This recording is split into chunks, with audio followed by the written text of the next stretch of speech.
Bien, dejando de lado TypeScript, y esto quería hacerle un poquito de énfasis porque, bueno, TypeScript es necesario, sobre todo saber cómo es que lo podemos levantar, porque es donde muchos se pueden atorar. Y bueno, una vez que nosotros ya vimos cómo es que funciona esto de TypeScript, directamente vamos a hacer algo muy interesante, que es definir lo mínimo necesario para que GraphQL pueda funcionar. En este caso, GraphQL nos pide por lo menos dos cosas, que es un query, un tipo query y un resolver, ¿ok? Por lo menos esto es lo que necesitamos para crear nuestra primer API, ¿ok? Entonces, ¿cómo es que nosotros logramos hacer todo esto y cómo definimos nosotros esta parte? Bueno, necesitamos sobre todo crear o definir cierto tipado, que en este caso se le conoce como una definición de tipos, que es donde definimos el query. Para ello, vamos a crearnos una constante y esto por estándar se llama typedefs, ¿ok? Typedefs es igual a un template string. Ojo, esto sí o sí tiene que venir con esta sintaxis. Typedefs igual a un template string. Esto es un estándar de que así se llame, porque es lo que le mandamos después a Apollo. Y aquí lo que vamos a hacer es empezar a definir dentro de este template string un tipo. Este tipo lo vamos a llamar query. Ahora, este tipo query abre y cierra llaves, ¿ok? Y lo que va a contener es un pequeño dato. Ahora, este dato, ¿cómo lo vamos a llamar? Por ejemplo, le vamos a llamar usuarios, ¿ok? Usuarios de tipo, y vamos a decirle que esto tiene un tipo de dato. Ahora, como todo esto en teoría viene en inglés, bueno, vamos a escribirlo así. Users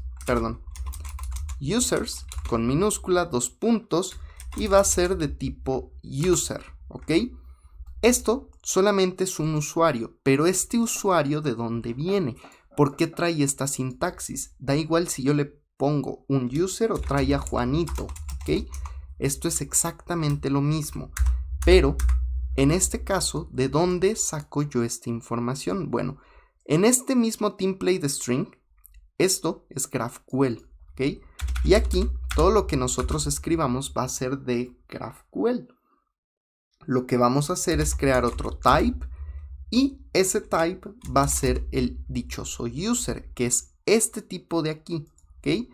Pueden ponerle user type, por ejemplo, user type definition, como ustedes quieran. Generalmente se le llama user. Documentación les aconseja que sea así, lo más simple y exacto. Abro y cierro llaves y listo. Y generalmente, bueno, se van dejando espacios en todo lo que se va haciendo para que sea muy claro lo que estamos haciendo. Ahora, aquí vamos a tener, por ejemplo, un name, 2 puntos, y este name va a ser de tipo string. Ahora, este name podemos utilizar un montón de tipos de datos, por ejemplo, integer, podemos utilizar float, entre otros, pero en este caso va a ser un string, un texto, y la S va con mayúscula porque es un tipo. Son palabras reservadas de GraphQL, no nos las inventamos nosotros. Todos los tipos van con mayúsculas en la primera letra, ¿ok? Por eso es que yo lo puse mi tipo con user, ¿ok? Con la U mayúscula. Enter, y sin colocar aquí coma, sin colocar aquí punto y coma, sin nada, aquí ustedes simplemente le ponen email y el tipo, que en este caso es string, ¿ok? Y con esto ustedes ya definieron sus dos tipos. Ahora, pueden grabar los cambios y esto es todo lo que necesitamos en esta primera parte, pero yo sé que se ve bastante raro. Así es difícil de ver GraphQL. Con la extensión que nosotros instalamos, nosotros podemos poner aquí una almohadilla y poner GraphQL. Grabo los cambios y con el que ustedes coloquen esto en automático se los va a pintar, ¿ok? Pero ojo, esto es gracias a la extensión que nosotros instalamos de GraphQL, ¿ok? Esto no viene agregado directamente en nuestra, en nuestro Visual Studio Code. Esto es gracias a, vamos a encontrarla aquí, a esta extensión de GraphQL. Sin ella, esto no ocurre, ¿ok?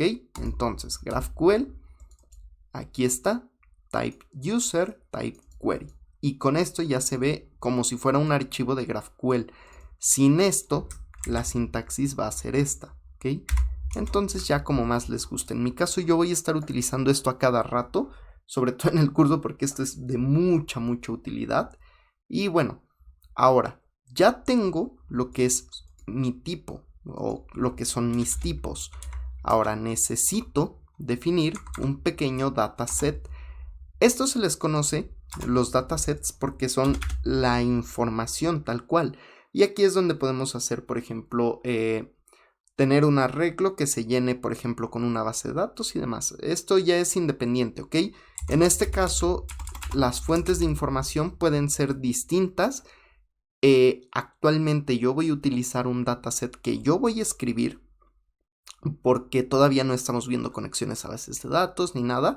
Simplemente vamos a crearla y vamos a ponerle const users es igual a un arreglo y este arreglo va a tener un objeto que tenga name, 2 puntos, y el nombre va a ser, por ejemplo, John, y el email va a ser john@example.com, ok, le agregamos la coma que le falta, vamos a duplicar esto unas 3 veces, y vamos a cambiarle esto por Juan, por ejemplo, y aquí va a ser el nombre Juan, y aquí le vamos a poner, por ejemplo, Kevin,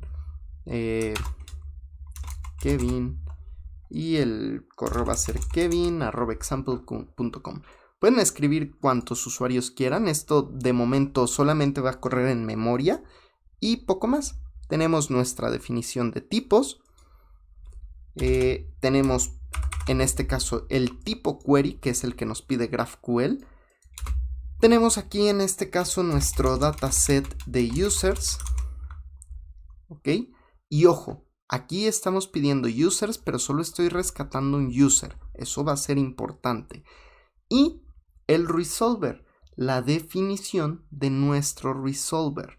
Ahora, este resolver, vamos a crear una constante que sea resolvers, porque puede haber muchos, y esto es un objeto literal de JavaScript. Y aquí es donde se pone interesante.